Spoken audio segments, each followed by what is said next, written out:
I did hear there's a new Zoom feature now, and I don't know if any of you have tried it, where you can, if you put your thumb or your hand up, the screen will automatically do it for you, you know, the reactions. And William, do you know how to do that? You have to actually set it up in your Zoom. I don't know where to set it up. Somebody was doing it yesterday in a meeting accidentally because they use their hands a lot when they talk. And so their thumbs up and their kind of high five looking raised hand was coming up all the time. Anyway, interesting feature for Zoom. Check it out if you want to. So since we don't, welcome to the EDC. I suppose I should say that first. Welcome, so glad you're here. I know it's early, but it's not raining, at least where I am. So hopefully we're having a break from the rain. We can enjoy the day. We do not have a commissioner update at this point in time. So what I would like to do is invite Rob and Diana from Clackamas Community College to do their update now. Are you all ready to talk about managing results and food production, implementation, and all that good stuff? Yes? Alyssa, okay. Alyssa, this is Cindy. Yeah. It might be helpful if the group would like, I can tee up the purpose and kind of background before this presentation starts around the MFR goals. That would be great. Yes, I see you now on the agenda. My apologies. Go ahead and jump in, Cindy. No worries at all. No worries at all. Okay. Great. So hello, everyone. Again, I'm Cindy Moore. I'm with Clackamas County. I'm on staff with the Economic Development Division. And you may recall a few months ago, we brought up a topic around the Board of County Commissioners managing for results. And we had a great discussion around business-friendly environment in the county. And that is one of the commissioners' goals. For today's conversation, the goal is around food production. So I'll read the goal by title just so you can get a feel for what it is. So by 2026, a 10% increase in food production and food production acres from agricultural land in Clackamas County. And so the way we've defined food production for purposes of this goal is the production for commercial purposes of crops, livestock, and livestock products intended for eating and consumption.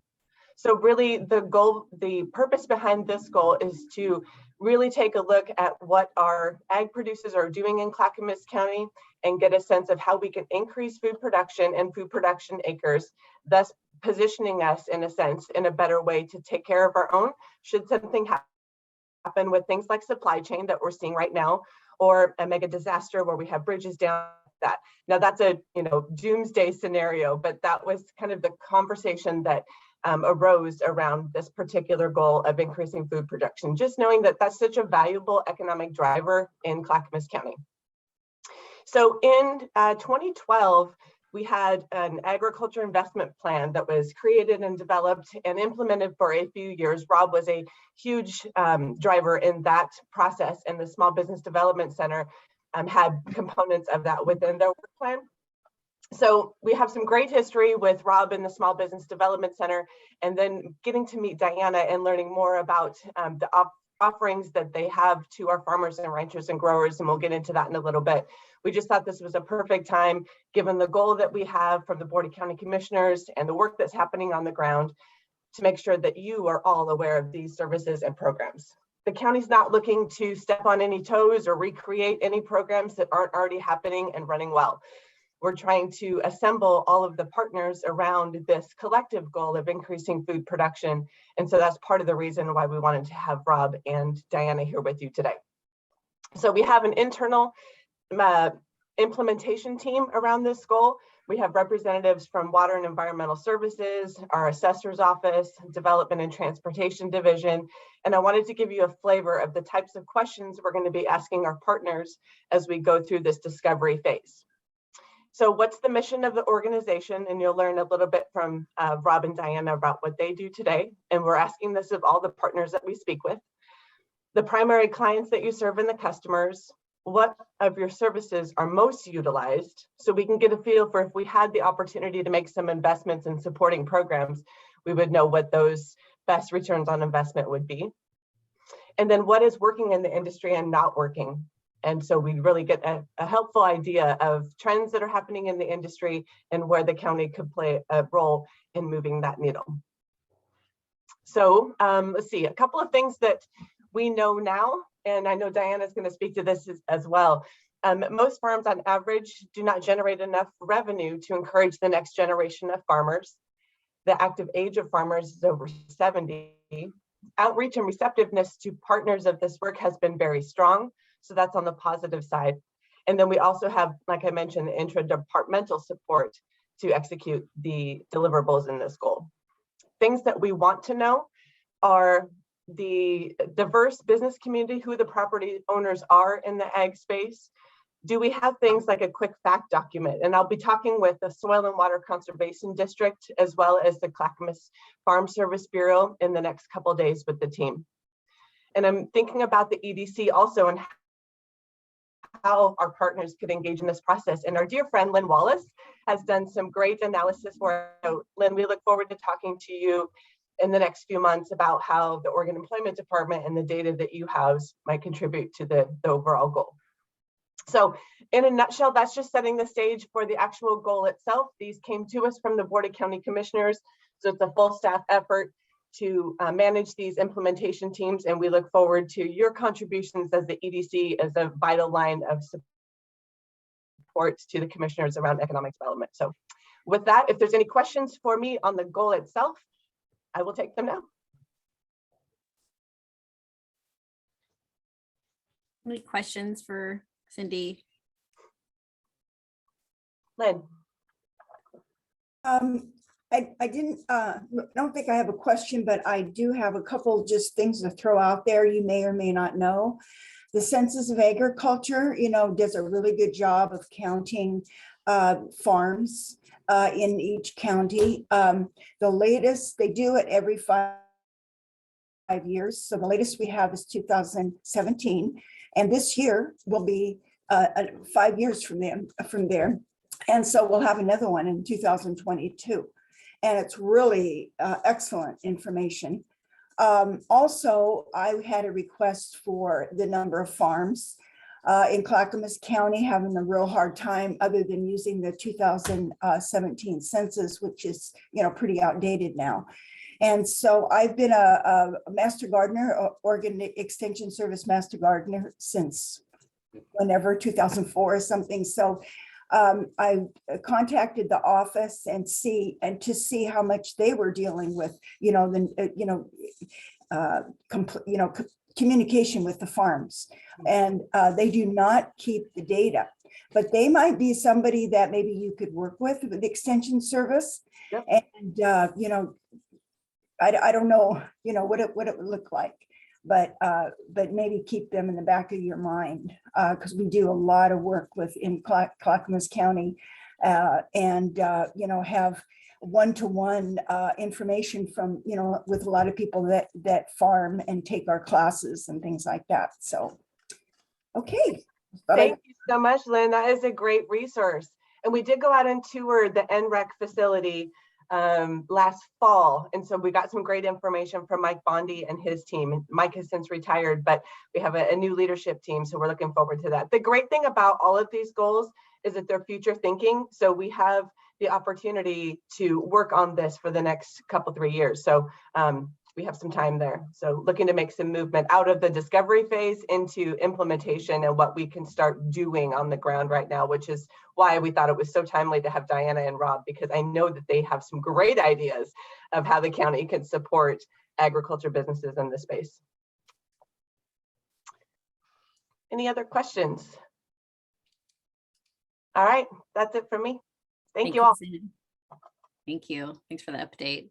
Mhm. Okay, Rob, I'm going to turn it over to you. And if you want to introduce yourselves and go ahead and get started. The floor is All yours. right. Yeah, thank you, Alyssa. Thank you, Cindy.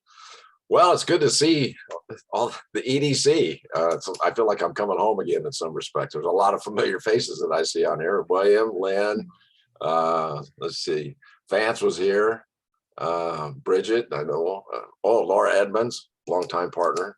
So anyway, it's great to be with you this morning. Before we get into Diana's presentation, we have about 22 minutes. We've got scheduled for 30 because we anticipate some question and answers. And at that time period, if you want me to predict the future, I've looked into my crystal ball, and we can talk about that if we don't do what we need to do here in the county. So my name is Rob Campbell. I'm the director of the Small Business Development Center at Clackamas Community College. I've been with the college about 11 years. And as Cindy said, I was actually on EDC for 6 years, and I worked on the ag investment plan and the one stop with Martha Schrader and Shelley Perini. Yeah, I'm Midwestern boy, wheat country, small town, 2,300. Diana is a farm girl. We've got this stuff in our bones. So it's more of a labor of love than practical things. But anyway, we do like participating. So for all of you that don't know about the SBDC network, there are 20 centers in the state. 17 of them are affiliated with community colleges, 2 universities. We have a brand new one that just started up in Columbia County with an economic development organization. We have about 160 people in 43 different locations statewide, including rural. We have the largest business education distribution system in the state of Oregon. We're funded by the Small Business Administration, SBA. We're funded by Business Oregon. We're obviously funded. My boss is Clackamas Community College, and Diana's boss is Clackamas Community College. So we are very well supported by the college level for what we do. We're the lead center in a lot of things. We're the lead center at Veterans Outreach, and thanks to the county, I have a veterans grant. Pre-pandemic, 48% of our clients that were on our small business management classes were veterans. We're also the lead center in Latino outreach. We're the lead center in contractor education, and we are the lead center in small farm transition programs. We started this program. Gosh, Diana, I don't know, you're gonna have to tell them. It's been a while. I found Diana. She came from an SBDC in Colorado. About the same time I was starting to work on the ag investment plan. And I had made a commitment to the collaborative at that time with our horticulture department that we would support whatever we could do. And of course, our mission at our center is to create joy and wealth for small business owners. And so being able to provide services to the small farm and ranch population in Clackamas County was a natural fit for us. So without further ado, I'm going to bring Diana on, and she's got a PowerPoint presentation, and I'm going to set my little clock here. And Diana, it's up. Take it away. Well, hi, everybody. I hope you hear me okay. I'm kind of soft-spoken. Do you hear? Okay, great. All right. Well, again, I have the privilege of serving at Clackamas Small Business Development Center, and I approach things a little differently. I am a farm girl, make no mistake about it. I grew up on a farm raising a lot of cattle and draft horses and about every kind of row crop you can think of. So it is in my blood, and I didn't move away from it. Even after 24 moves with my husband in the military, I couldn't hardly wait to get back to farming. And so I do have a ranch, and I care very much about agriculture. It's just a great way of life. And frankly, I kind of like to eat. And we're talking about that today, are we not? We're talking about food viability. And so I was really glad when I connected up with Clackamas Community College, because I'll tell you, when I came here and I started looking at stats, something really struck me. I heard from everyone that farms, they were dwindling. That is a misstatement. There are more farms today in the state of Oregon, registered Schedule F filing farms, according to the USDA, as of 2021 census statewide. They don't break it down into counties, but there are 37,100 farms. When I came here, there were just over 35,000. So what's happening? Our farms, we don't make land. Farms are happening and increasing because there are tax incentives that make it so a lot of people like that farm ground and they love the benefits. And I'll underscore it with the start of a person who contacted my program and said, hey, I hear you help with farm transition management. I have a little 9-acre property. My home's worth about $10 million. We put on it. It was subdivided. And last year, I made $337 on my grapes. Is that not shocking? I get those kind of calls fairly frequently because the EFU designation, exclusive farm use, it has a lot of people's attention, and it leads to some of the things that we have. But Rob and I have some great ideas on how to help with that. So getting started with this and the presentation, really what is farm and ranch transition management about? I used to call it succession planning. And I had feedback in one of my classes from farmers that said, succession sounds like I'm going to die. I don't want to come to your class. I mean, I think I'm going to die. And so we played around with different ideas. And so transitions, because we think you still have a next chapter, whether you stay on the farm or not. But farming and ranching and forestry, they're really about sustainable food production, supplies, but it has to loop in other things to be fully integrated, to include agritourism and really resource management, because farms are resources. It's our wildlife, it's our watershed, it's our ground. And so we have to take care of it, and we're entrusted with that. It contributes to a healthy Oregon economy. And so a typical service business generates $3 to $7 for every dollar it puts into the community. It generates $3 to $7 in a multiplier. Agriculture, 20 to 21, depending on the community. Agriculture pays, and it's very integrated into what we do. However, it's been something that's been on the decline. And we want to preserve natural resources. We enjoy the beauty that we have here, and it takes some work. So let me share some stats with you. There are 4,297 farms, and that's, again, the 2017 Census of Agriculture. But look straight across. You would think that people are making a profit at this. I mean, a living wage is only earned by 13% of farms in Clackamas County. That's 557 out of 4,297. Christmas tree farming is #1, not only in the state of Oregon, but the nation. Oregon is #1 in several areas in the agricultural area. Egg production and horses are #1 in our county. There are more horses in Malala than there are people. And so we have some really unique things that make us pretty wonderful. 86% of our farms are 10 acres or less. So hearing your strategy to increase the farm ground is going to take some thoughtful consideration of things to stop it.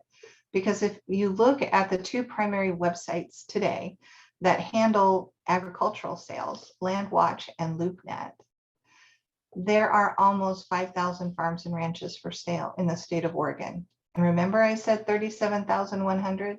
Does that not get your attention? There are that many farms for sale.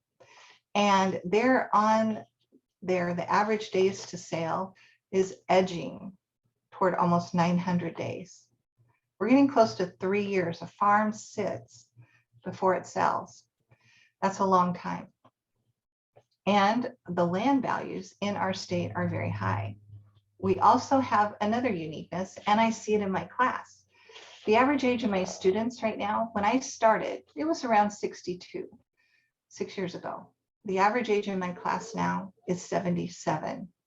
I have people in their 90s that are still working their farms and their ranches, and they're starting to decline. Think about that for a moment. If you are in your 70s, 80s, or 90s, your kids are at or near retirement themselves, and your grandchildren are in their 20s and 30s, and they're well into their careers. They're not thinking about farming. So this is going to take some very careful planning to help turn that around, and we have some good ideas to help you get there. 67% of farmers in the 2017 survey, and I just have a personal bet with myself that when that comes out for 2022, guess who lives longer? Farmers and ranchers than the average other professions. They're out there working hard. They don't hit the gym. Their gym is a piece of property and a bunch of livestock, and they're very healthy. My 96-year-old in my class, he could work me under the table any day of the week. And so they're very active people. They're awesome, and they're incredibly bright. If you add to that, there's 17% more that are near, very near the farm transition. That's 84% of our farms and ranches are at the point of something's going to have to happen because we don't live forever. 98% of those farms, of that 4,297, they are family farms. That's defined as worked by family and owned by a family. Only 1% of them organically farm. And I'm sure he'll have some questions on this afterwards. And I have the nice Census Agriculture profile that I'll share with you after this is over. And I think it'll help you see points that as you go back out and you pull additional data, it'll help you look at things. So from our perspective, there is a future for Oregon agriculture, and it can be very bright. As I worked at Clackamas Community College, I believe strongly in education. You know, I've been in school 22 years of my life in different countries, and I believe in agriculture and I believe in education. Clackamas Community College has an awesome horticulture department, and I have the chance to work with different members of there and present to students. And anytime I have a farmer in my class that says I don't know what to do, I don't have the ability to keep doing this forever. My kids aren't coming back. Or in the case of a growing number of my farmers, they have outlived their children. One has had 7 of their children pass. 7 different transition plans went down the tubes. And this person literally broke down in tears in my class. And so what do? I don't have any more children. And I said, we have farm programs. We have people that are very interested. And that's when something struck me at that point. In my class, I was focusing my class on the landowning generation, typically the older group. It takes people time to warm up to things. And so I started inviting students from our horticulture program and others to join our class. So these amazing farmers and ranchers can have an opportunity to get to know these people, because they could be the very resource. And I am pleased to see, I consider it kind of a farm marriage where someone who wants to farm and someone who wants to find a way to transition out, they get together. And imagine your life's work and putting that in someone else's hand. So that's what I am trying to make available in my classes. And I also want both generations to understand what the other faces, because they're unique issues. And we go through that in great depth. Whoops, sorry. We do have strategies. Rob and I have talked about these extensively. I work throughout the state. I sit on different programs nationally that I speak to, and I've been on BBC programs internationally. And we have strategies, and there are ways to save farms, and we'll kind of save some of those for the end. There are challenges, and we'll openly acknowledge, how can we have more and more farms with less and less income? Some of it is how we've structured things. If you allow property and urban encroachment, sometimes that can let something happen like what happened to one of my farmers. You have an 80-acre parcel of land, and the other landowners around you sold it. And so now on 3 sides, you are bordered by housing developments, multifamily units, as well as single-family homes, which come with families. Children are curious. And so they had nice fences that they put up there. They had 5- and 6-foot fences around their perimeter. You would have thought that, and they put signs up. But kids thought cow tipping would be cool. And they also think that it's fun to go out and kind of pet that pretty bull or go out and try and touch the horse.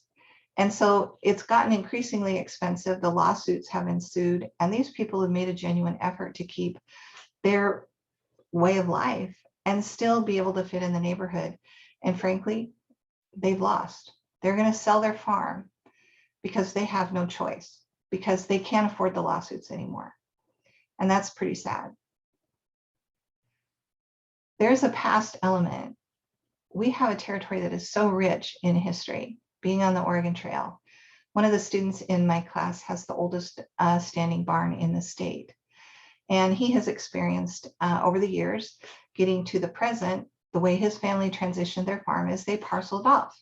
So many times what happens in farm families is, all right, here's the landowner, now they have 6 kids, and so they divide it up between 6, and then 6 becomes 16. And pretty soon your farm is no longer viable because everybody's gotten their little piece, and then people sell their part, and it's still no longer, it's not a farm anymore, and it's not producing. His farm, that was 640 acres, is now down to 6 for that very reason. And he's working diligently to save it. And I have a lot of respect for all the things and investments he's made. But the future is, in his case, how do I get to stay here? Agriculture is in my blood. He was a nationally ranked football coach, and he moved back here and took over the family farm, put in his own hard money and sweat equity to get it to where it is today. And it produces grapes and chickens. And he is surviving in the Stratford area, one of the most expensive areas in the state. And it's just a beautiful place to go. And he's moving more toward agritourism. So there are futures for our farmers if you can open their eyes and help them see a new lens. And there's some great people at Clackamas Community College where we look at different things. Agritourism takes on a lot of different activities. I have folks that have great activities on the weekends where you can do pumpkin fest and you can do corn mazes and you can pick flowers and all sorts of things. A lot of flower farmers. That's something I had never heard of till I moved to this state. And I think it's awesome because I love flowers. But it requires vertical integration. Agritourism means not only do I raise it, but I can serve it to customers and I can provide it to them in bulk and I can sell it on a commercial basis. That sounds really easy. There's a lot of work involved and it requires investments. And that's something that these farmers need help with. Value-added food. The USDA has some awesome grants called value-added producer grants, but they require economics to put in a cannery, to take your blueberries and turn them into jam. There are different activities that you can do, but helping folks learn how to do that can make them viable. And sometimes it requires growing. I had in one of my classes a farmer who was ready to just sell it and it was going to get turned into a land development. And I am held by standards of strict confidentiality, but I did ask that farmer, I know some others in our class, and if you would be willing, could they at least talk to you? Because I think they'd like to buy your farm. And so the discussion started, and almost 2 years to the day after they started, they were able to buy this 20-acre parcel that was in the middle of their farms. And now it's adding 20 acres of blueberry production, and that's a lot of blueberries. Education. We keep coming back to that. You know what? Farmers know how to grow livestock. They know how to plant. They know everything along the way. In fact, I have one student from Suave Island. He has a spreadsheet that tells him based on his orders from his customers, what the chefs are going to serve in their restaurants, what he grows on a 30, 60, 90, 120-day basis. And it specifically spits out and tells him exactly what he has to buy, what he has to grow, and when he has to plant it. It's really something. But it's also understanding, looking at your property through that new lens. So I shared with my class, you know, as a kid, I grew up and in my lower field, it's like those rocks just grew in that lower field. How on earth did I have to pick rocks for 2 weeks every summer at the beginning in order for us to have our hay and our wheat and our barley? Well, it was a riverbed. And the rocks that I hated to pick now are highly prized by people in the home building industry. And my neighbor actually turned his lower field, 40 acres, into a gravel bed for $7.5 million. And once they're done harvesting that, put the topsoil back down and you can grow again and his horse farm will be good to go. And he can afford to do that with $7.5 million. There are other things. We have folks in our college that work on renewables. I brought them into my class to share, what if you put in a PV field, that soggy section of ground, that rocky face that's southern facing? I have people who have PV fields. They are solar farmers and they're doing quite well. So we want to educate and provide options. I don't tell you what to do. I just try to open your eyes in the transition. And I have to do that because they need help. Partnerships are critical. I can't tell you enough what it's meant to work with the likes of the economic development councils and folks in the chambers of commerce. Very welcoming, very helpful. And our Soil and Water Conservation District, the USDA, NRCS. We have all sorts of land trusts that we work with. It all means we get to come together to figure out how we provide food at a fair price. And that's what I have to teach our farmers in what we do. So to make an example real, things are kind of a mess over here on the left. There's all these ideas, but they're a jumble. And I had a farmer come to me that he was wondering how he could continue to grow cattle. He had a CSA and he said, Diana, I'm good at this. I mean, I'm great at marketing. I have almost 500 people on my list. I can only grow enough beef for 100. So I have 400 in waiting. And trust me, they call me all the time. I asked him how much he sold his beef for per pound. He said, I feel kind of guilty. I charge $10 a pound, whether it's hamburger or steak. They buy a half or a quarter beef. And then they get to tell the butcher how they'd like it to be packaged. I said, well, if you've got 400 in the wings, and I was in the grocery store this week, and I saw steaks for $18.99 a pound.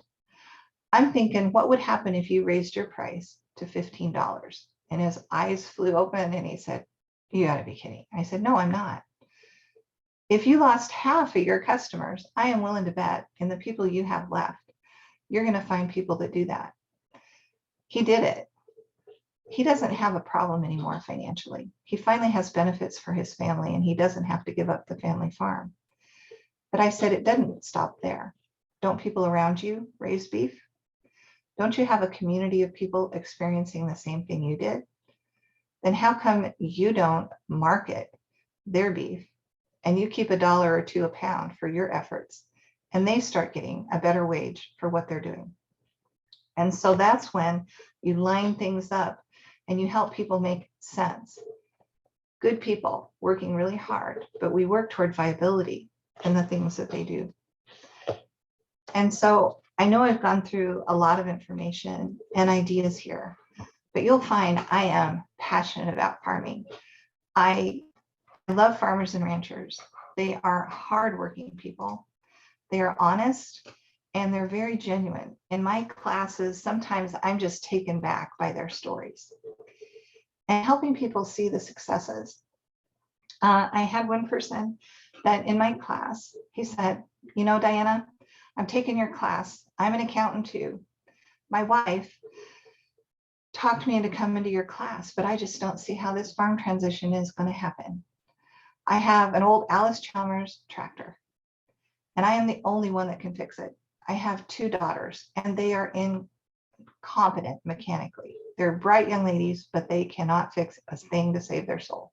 Kind of reminds me of myself. So I married a robotic engineer, so he could fix things. And I said, well, come to my class and give it a try. And this is where the SBDC came into the process, because it went from a farmer and his wife coming to my class to I said, why don't you invite your kids? Let them hear. You're deciding for them, and maybe they have some ideas. And he said, well, you're going to see. My one daughter comes and she maybe stays for a half hour. The other daughter comes with their 2 kids and they sit on the couch and play video games. And once in a while, I can get them to come outside and look at something new I've done. And that's how it goes, Diana. I said, well, I'm not ready to give up. After about 2 months of my classes, those girls were at every class. Then they came to all the coaching meetings that we had. And I finally turned around and asked these young ladies, I said, did you not enjoy growing up on the farm? You live reasonably close to it. Is there a reason you don't go out more often?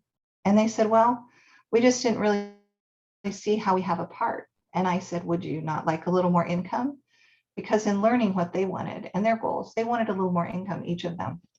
And I said, your farm can produce that. And I could show you how. Well, fast forward to today.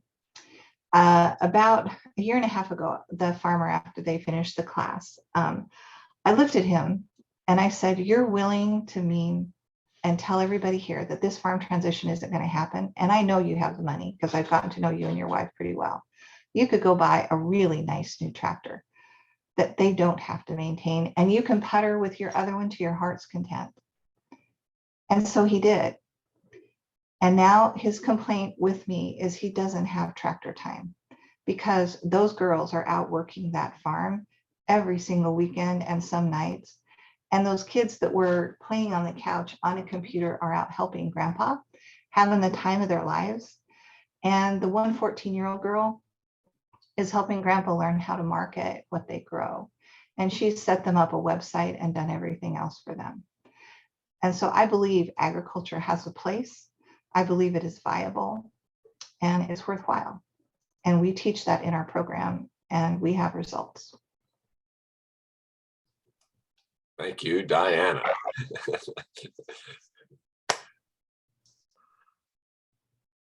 Cindy, Alyssa, do we have a few minutes for Q&A? Yes, we do. And I already see William has his hand up. So, and then we have Eric. So William, would you like to go ahead? Thank you very much for that, Diana. Very moving presentation. The numbers at the beginning, however, the numbers of farms, are we looking at the number of farms or the number of acres? Because as you point out, of course, we're not making any more land, but the number of farms could be going up, but the acreage is going down. If we're talking about food production. Yes, we are talking about farms. That's what I'm talking about.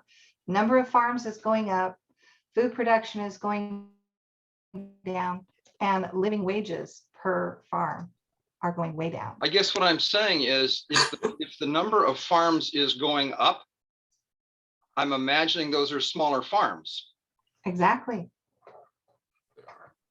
4,297 farms in 2017. And how many acres? Oh, there's the acreage underneath it. Mm-hmm.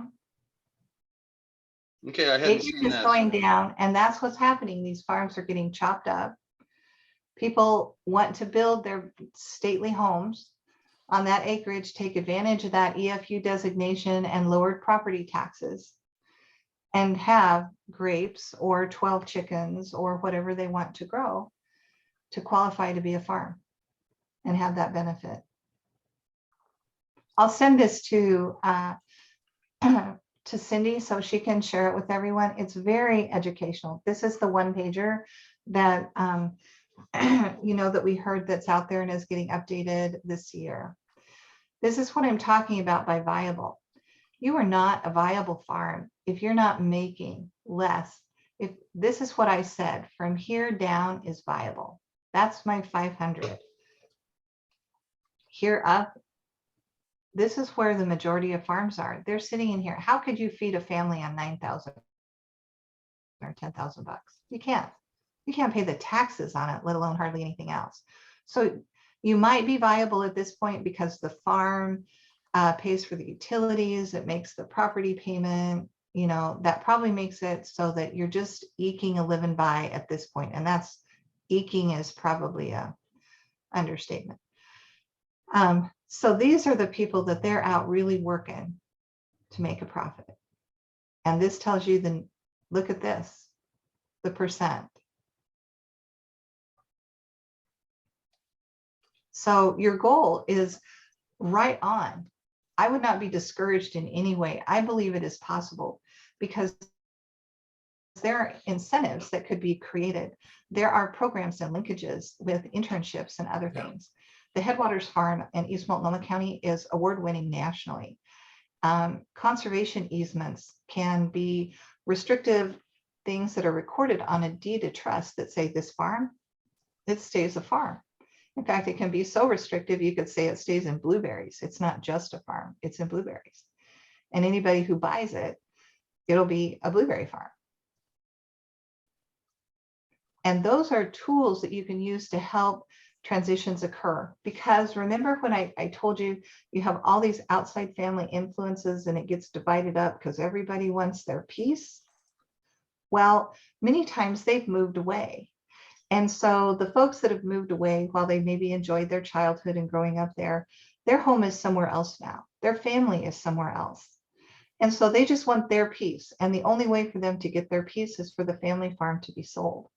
Because usually there's not enough land that can be parceled off when you look at those numbers by size for somebody to have their share. So that forces people to have to sell the farm to deal with their siblings or other heirs. So is anybody considering restrictions or incentives to consolidate farmland? I hope that's what we bring to the table and talk to you about. And Because I mean, the rest of it just sounds like pure greed, you know, I want my piece of this. Well, part of it is the family dynamics. The most complicated thing about succession planning with these small farms is the family dynamics. Yeah, sure. And there's one thing that Diana did not talk about that is a huge problem in this state, and that's the estate tax. We have one of the lowest estate taxes in the United States. What is it, Diana? It's $1 million? It's $1 million. So imagine most farms, most all of these farms exceed just land value over $1 million. And so when we talk about strategies, you know, I mean, we really dig into tax strategies and gifting and other options that they can, working land easements and so forth, that enable people to get money out, but you don't have to sell your farm. And so it can stay in the family, but those are kind of complicated things and you need to understand it. So as an example, the farmer that I talked about that's in the Stratford area in Lake Oswego, I mean, his farm is worth about $12 million with 6 acres. And so for him to be able to keep it in the family, he needs some money. He's plugged every nickel he has into that. And aging in place is a real problem with our farmers. And so the ADU can be helpful where they can live in a 1-level ADU because most of them have difficulty climbing stairs. You know, it's just not going to allow them to age in place at home, which is what they want. And so we look at options for them to be able to stay at home. And if you don't have a family to come help you, then that's where we plug in a farm manager or those interns that can come out of our programs at colleges that they're genuinely interested. FFA in the area high schools, it's very active. And many of those kids don't even have a farm. They would love to be able to be on a farm. I see several hands, I'm sorry. Thank you. Eric, do you want to go ahead? Thank you. Thank you, Diana, for the report. This is super helpful. I was writing notes of all the ideas so that I have them for the future. My question is around with an eye towards food production. We're talking about farms, number of farms increasing, amount of land decreasing. But my question is around soil health for long-term crop production. How are we doing as a county for our soil health, crop diversity, things like that, to keep it viable for long-term production? The Soil and Water Conservation District has made a valiant effort. I work a lot with Jason Fakara there and others, and they work very hard to help preserve watershed and land, their 3-legged stool of land, natural resources, and wildlife. And so they work on that, but frankly, they need partners. The NRCS, who is the National Resource Conservation Service through the USDA, also comes up with grants and programs. So to put that into a practical application, let's say I have a farm and I can only grow enough that maybe I make $5,000 a year on my farm. But if I could put in a greenhouse, now I triple what I can earn, and they will help you put that in. My family did that, and it made it possible. So for me to be viable. So there are ways that you can take the resource that you have and achieve what you want. But the other goal that you have, it's going to take some immediate steps, to be really honest, because farms are going up for sale right and left. Healthcare becomes another issue, and we address the elder care issue in our class because the cost of long-term care, they're happy to take you into that memory care unit at $18,000 a month. There will be no farm left at the end of it. And the care center doesn't care. They want their money and they will sell it to the highest bidder to get their money. Yeah, Eric, comment on the soil thing.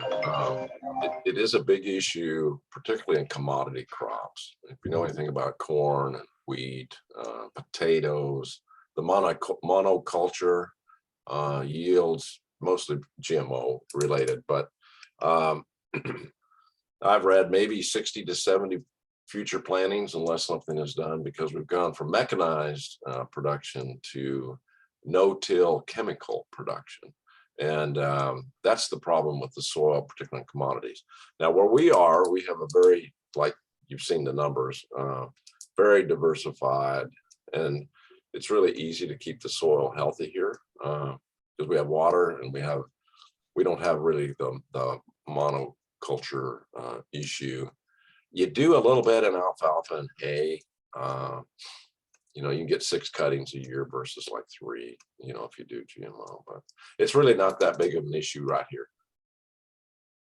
Okay, perfect. Thank you. That's helpful. Laura, you had a question? Laura, Oh, go ahead. okay. Yeah. Oh, I'm sorry, Lynn, I was called Laura, sorry. I'm Sorry, yeah, thanks. No worries. So question, so, and just because we're hearing this statewide, guys, from the state chamber level and the Ag Association, are we considering the sheer volume of legislation that's affecting these farmers? And is that part of the reason some of them are probably not affording to stay in business for themselves? Because they're just the overregulation, the threat of removal of diesel fuels. I mean, the list goes on, right? So some of these farmers can't even afford the tractors or the mechanisms that they need to manage their farms. Because I have friends that are alfalfa producers, hay producers, and then other crops, right, throughout the state. And that's what I'm hearing the most of, is the cost of doing business and the overregulation. So what are you hearing on that? I agree with you. The cost of doing business is very expensive when you have an $84,000 baler, a $250,000 tractor that's big enough to deal with that. The majority of Clackamas County is not in grains because if you don't have 2,500 acres, it's hard to make much of a profit in grains. And so that for the most part isn't Clackamas County. Clackamas County is orchards, some livestock, and a whole bunch of vegetables and berries. That's the majority of what you have in your county because that's what they can grow, and grapes, what they can grow successfully and make a profit.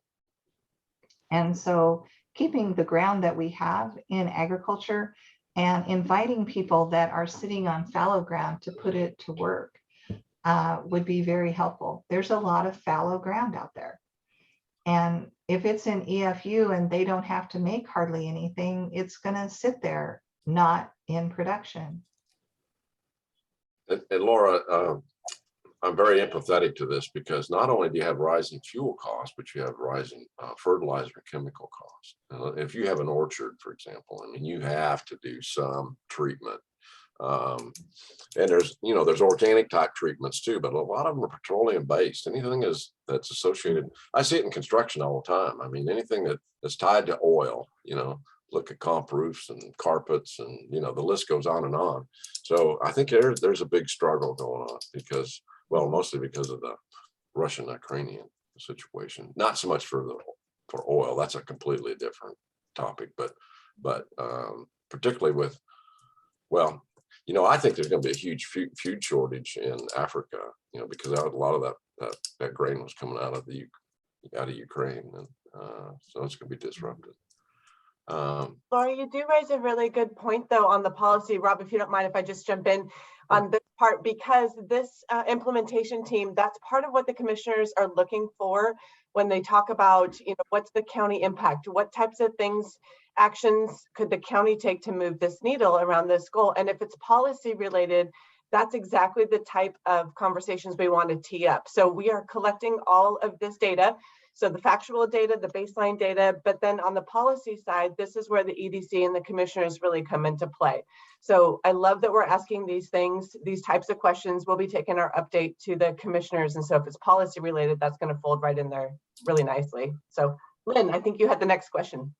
Yes, thanks. Diane, could you speak to the hoops that growers need to go through to become organic growers? It's I've worked extensively with people. You need to have the patience. I can't even describe what it takes. The expense also. The benefit of getting there, and that's the reason why you saw 1% makes it. Oregon tilt, it takes approximately 7 years to convert your property, and it requires a very careful conversation with everybody who borders you, because if they utilize chemicals and the wind blows it over, you still fail, even though you haven't put any on your crop. And so it's why they charge more for organic. But to get USDA certified, 3 years is not even realistic. It takes more like 5. That's a lot of years that what you do, like I can tell you, a blueberry farmer, to keep all of the weeds down that you used to be able to just spray so you could, you know, protect your plants and your bushes. Now they have to go out and either hand till or they have to go out with their weed burner. That's very labor intensive to do that. And so, but the benefit is we have quality berries. And so how can you succeed? You create your own market. That's where agritourism comes in. When people come to your farm, they don't mind paying $7 for berries. The farm that I'm working with, I've also told them, look at Willamette pies. They have led the pack in how to get value out of what you do. There is approximately 1 pound of fruit in that pie, and you're paying $18 for that pie. The other things that go into that pie, maybe 50 cents. And so the packaging may be a quarter. That's how you look at how you sell your product. Maybe it's frozen. We're happy to pay $8 and $12 a pound for frozen blueberries and strawberries in the little packs at the grocery store. So sometimes you have to be smarter about how you sell. You have to compete differently. Yes. Do we have a couple more minutes? Or are you done? Yeah, a couple No, more. you're fine if you want to take a couple more minutes, or if there's any other questions, certainly. Yeah. We're good on time today. I think one of the reasons Diana and I have so much patience is because of our past. You know, I grew up in a town, 2,300 people, and there were 4 auto dealerships. There were 2 women's stores. There were 2 men's stores. I had one of the bigger high school classes of 88. I looked at the numbers just recently. In 1971, $1 back in 1971 is only worth 18.5 cents today on purchasing power. So if you had a section of land, 640 acres, where I came from, 3 out of 5 years you could make a living growing wheat. And today, Diana said, to have an equivalent amount, you have to have a minimum of like 2,300 acres to have the same dollar value. And it would be more if it wasn't for genetically modified seeds. I have a friend of mine that has a farm of 2,400 acres, and he spends about $100,000 on seed for every year. But his yields went from 30 bushels an acre to 82 bushels an acre. And that's why people migrate to genetically modified crop. Now, fast forward, my high school, I had 88 in my class. They graduated 9 people last year. My little town of 2,300 is less than, about 1,200 right now. And it's all because of technology and the dynamics that we're talking about. What I see in the future for Oregon is what I see, and you already know what I'm going to say. There's climate migration going on right now. You've got California wineries coming up here. You've got some very wealthy families that are buying up property here for diversification, not only political, but for climate. There's one Turkish company. By the way, Turkey is the largest hazelnut producer in the world, mostly because of the Italians and Nutella, but they love our big ones here. And a very wealthy Turkish family came here and bought 400 acres of hazelnuts for diversification.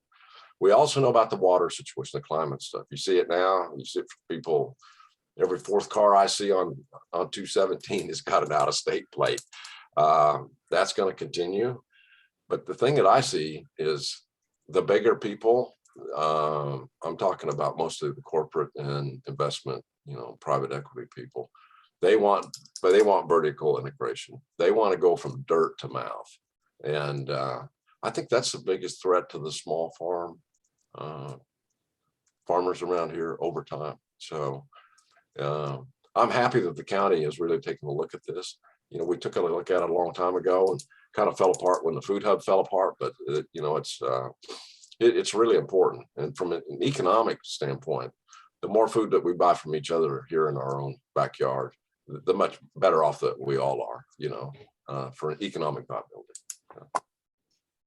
Thank you so much, Rob and Diana. Boy, your perspective is so valuable, and just the depth of your knowledge and experience. So incredible to hear from you and just gain that knowledge. I mean, there's so many things I didn't even know when I work with people.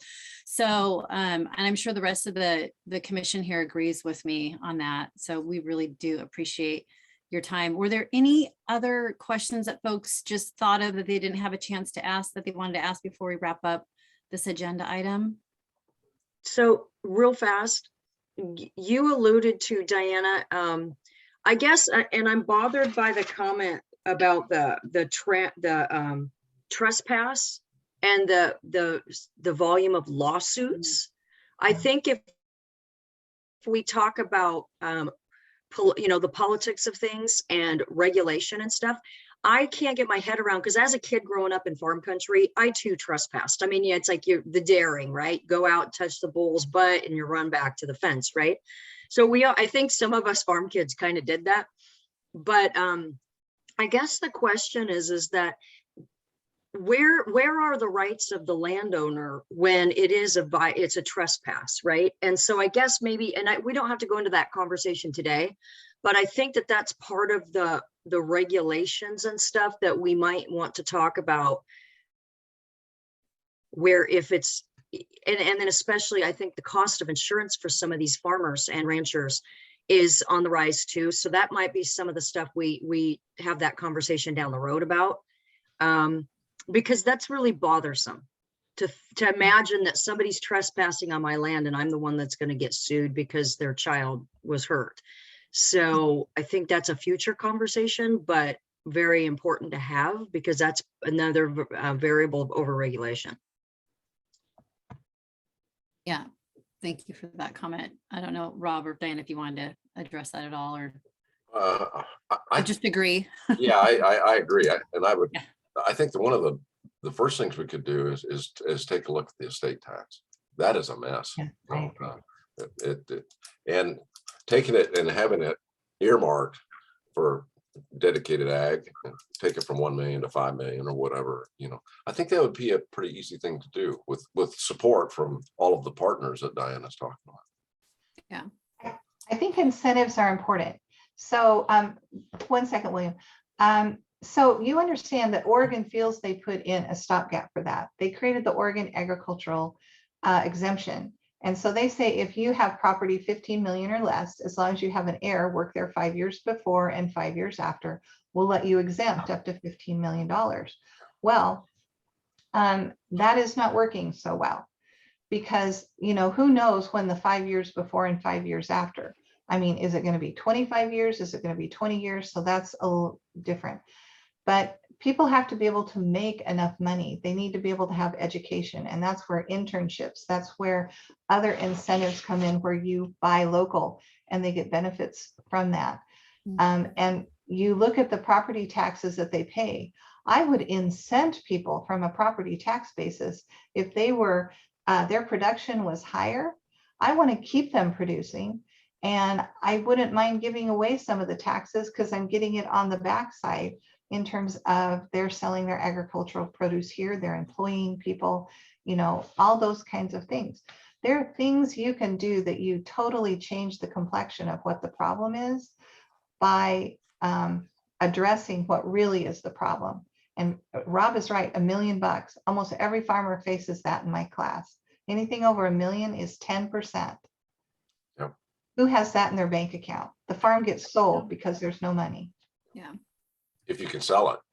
Yeah. Exactly. Thank you. I'm sorry, William, you were. Maybe we're moving in a direction that I'm more interested in, but I mean, this has been a lot of really good background information. What I'm wondering is the ask for the EDC. Do we have a goal? Is there something that we're moving toward? Are we expecting that the county is going to make the change that's going to change things, or are we going to have to go to the state, or a combination of both, maybe even our federal regulations? But I'm looking for some solutions here. We have ideas to do all three. I think that's a great response. I'll field this. So we have been charged by the Board of County Commissioners to gather the information around each of the specific managing for results goals that they have. So for this particular goal, right now, what we're looking at is the discovery phase, but moving forward past that discovery phase into the action items. So we're right now at this point, we're having these conversations and developing those lists of recommendations or actions that the county could take. Or if it is a state or federal opportunity too, our first entree into that political realm is through the Board of County Commissioners. So as we're developing our report collectively with our partners, the EDC is part of that process. And so that's why we felt it was timely to have this conversation and develop these list of questions, not only that we can further explore what the answers would be, but if there's bigger decisions on the policy side that need to be made, we can position those with the commissioners accordingly. Does that answer your question? Thank you. Yeah. Thank you, Cindy. Yeah. Appreciate that. Sure. Okay. I think, is that it? Yes, Lynn? I just want to real quick mention that I wish, personally over the years, I've worked the farmers markets, as in the Master Gardener booth, answering a lot of questions from people. We're usually busy all day long, as long as we're there. But I'd like to see more support in the farmers markets, because this is a great way, for farmers to sell their produce. And there's things I think that could be improved upon. And I think the county does somehow, in some ways, support. Diane, can you talk to that just for a few minutes on what is being done now by the county and what could be done to improve the markets? The farmers markets are great. Just so you understand, farmers take more than they expect to sell. So what do you do with what you have left over? Do you donate it? The berries are now soft, so I have to take it to a cannery or something, which I make next to nothing on. So there has to be some economics that they understand. And one thing that would be really helpful is creating where people understand at the farmers market, this is not bargain central. This is where you come and pay a fair price for you're getting farm fresh. I mean, it just doesn't get any fresher than this. It's messaging, it's creating expectations. And I think it's even down to the school level. I was really impressed by Stephen Jobs. The only reason that Apple computers are as popular as they are today is because he went down to the kids and he brought the kids up because they had Mac computers in the school.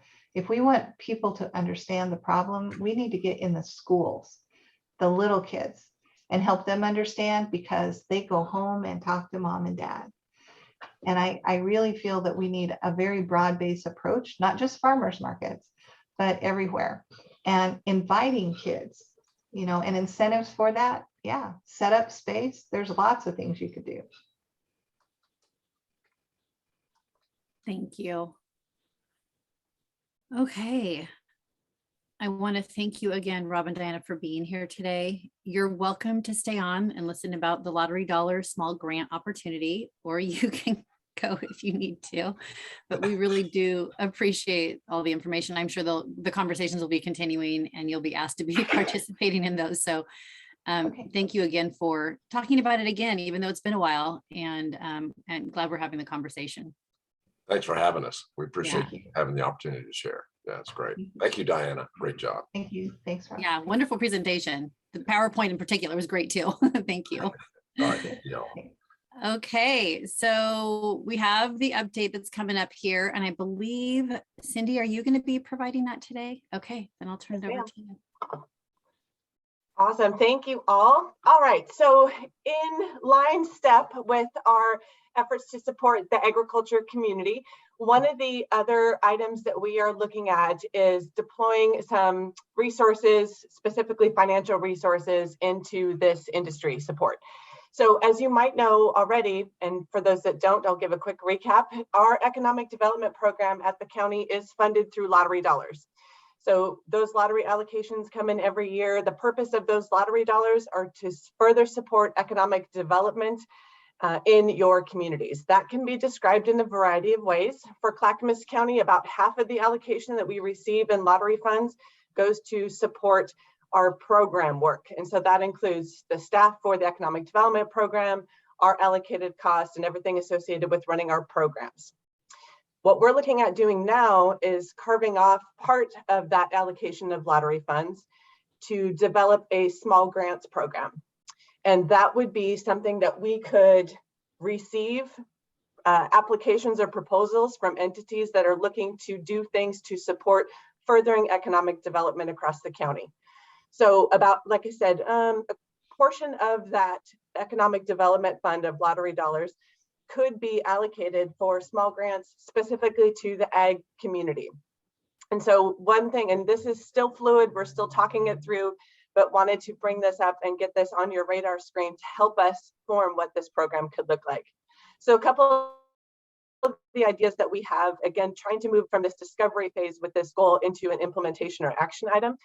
Some of the things that we're looking at doing with those lottery dollars is a one-time capital or operational expense grant opportunity. So if a farmer, rancher, grower has a piece of equipment that they need that could increase or allow them the opportunity to look to increase their production on site, that could be something they could apply for. It needs to be tied to the goals specifically of that 10% increase in food production for the county.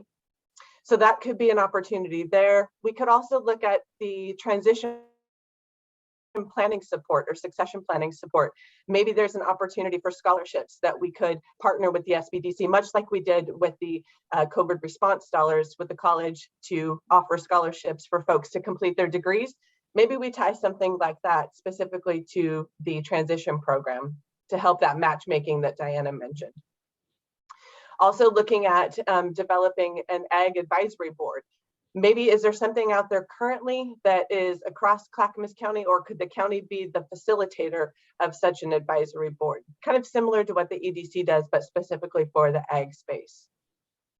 So those are a couple of ideas that we had floated around, wanted to put that in your ear about the lottery dollars and this small grants program. We're looking to run it similar to what you may have seen out of county administration and their small grants program. They have that offering annually for community-based organizations to submit applications. Again, this would be tied specifically to the ag industry. Another thing could be looking at the NREC Center, and if there's a new opportunity or programmatic work that could be supported there, that could be another way that we could make some investments. So I just want to reiterate, we're not looking to step on toes or recreate anything that's already out there. We're looking to fill any gaps with the resources that the county has available to support this specific goal. Cindy, which center did you mention? The what center? NREC? Yes. Yes. Okay. I wasn't quite sure what you said there. Oh. Thank you for that. And so in the application, it'll be really clear like what the criteria is in terms of, so that folks know what you're looking for and how they might best qualify, that sort of thing, the rubric, if you will. Exactly. So there'll probably be 8 to 10 questions.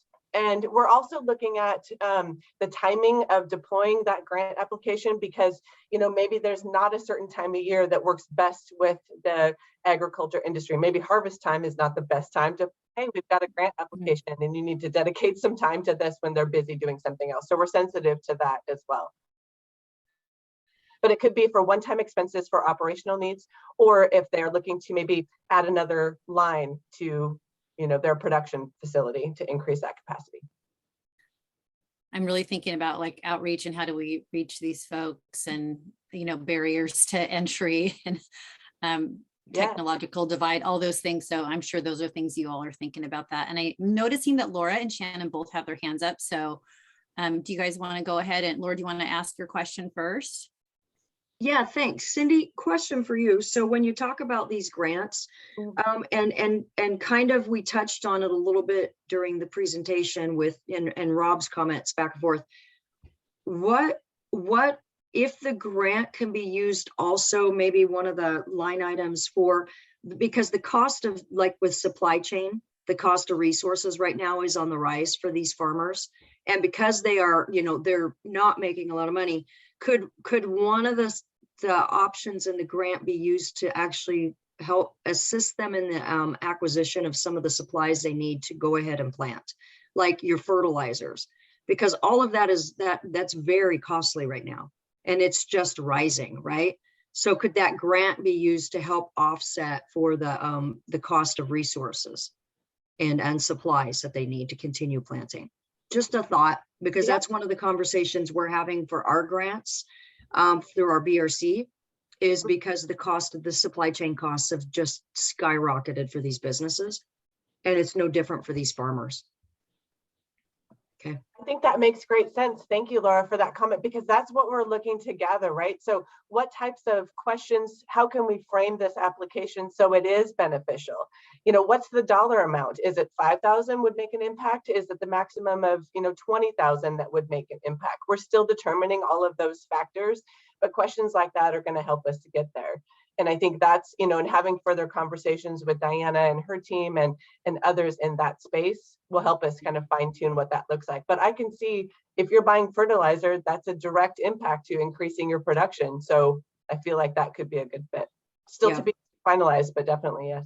Well, and even on the feed side, because if the cost of production for alfalfa in, Eastern Oregon has gone up, then your feed product, right? Your cost of feed has gone up for your cattle and your livestock. So I think that there's a way to look at that to help them offset those increasing prices there too. So just some thoughts. Thanks. Great comment. Thank you. Great point. Appreciate that. Okay, Shannon. Yeah, I just wanted to clarify, we're talking crop production, not necessarily food production, because Christmas trees are a huge crop in Clackamas County, but it's not a food crop, but it's an agricultural crop.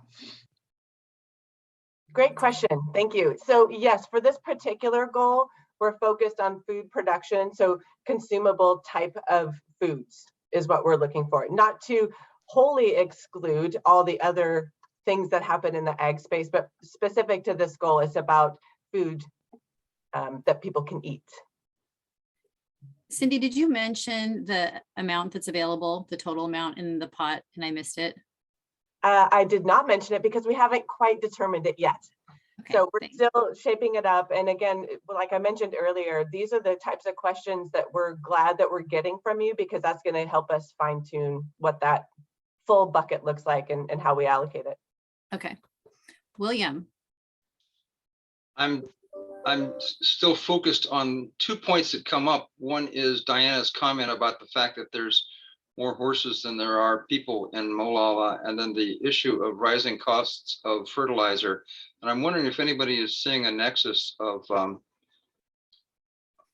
doing something with all that manure. I mean, I'm not being funny about it. I just think that, and maybe it's already being done, but I just want to make sure that that's not being ignored. I don't have enough expertise to answer that question, but I do know that people go and pick up horse manure to fertilize. I'm going to defer. Diana, you're still here. Do you have a response to that question? So just so you know, horse manure is incredibly acidic and it burns. And so if you don't put it in like a digester and you put it in with some wood chips, it's just going to burn the daylights out of your lawn, your veggies and everything else. It has to. I didn't mean raw. I meant treated. Yeah, but it's an excellent, so we have a large forestry component, and look at all the trees that had to come down and have been chipper shredded. If that could be mixed in with the horse manure, you have a really good mix there. And a lot of nitrogen. Yeah, and teaching people how to, that goes back to teaching people how to use what they have and get more money for it, because manure is always an issue on farms, Yeah. And so, yeah, that you're exactly on it. That's one of the things that people need help with. The one thing I did want to add before I close out my comments, and I think it was it Lynn that mentioned the farmers markets? That is actually on our list, and how can we help facilitate even better connections? And I'm thinking about our business recovery centers and all the work that has gone into supporting our small businesses, and part of their strategy is making those connections capacity wise with the farmers markets. And so if we are talking to our farmers market vendors as part of this process and saying, hey, are you in a space where you are interested in moving from a farm vendor to a bricks and mortar space, or is there ways that we could collectively leverage the small growers to have a larger outcome that maybe could connect them with institutional buyers like Kaiser or school district and those types of things. Those are pretty lofty goals, but part of that was also included in the 2012 ag investment strategy that Rob mentioned and was part of. So we're revisiting some of those ideas and ways that we could support the farmers market vendors as well. Any other questions for Cindy? Okay, I think that's our meeting for the day. Thanks for being here for a rich conversation. And we will have more coming soon. Thank you again, Diana, for being here. Thank you, Cindy, for all your very much. information. Thank you. And hope you all have a wonderful day and remainder of your week. Bye, everyone. Hi, everyone. Bye. Have a great day.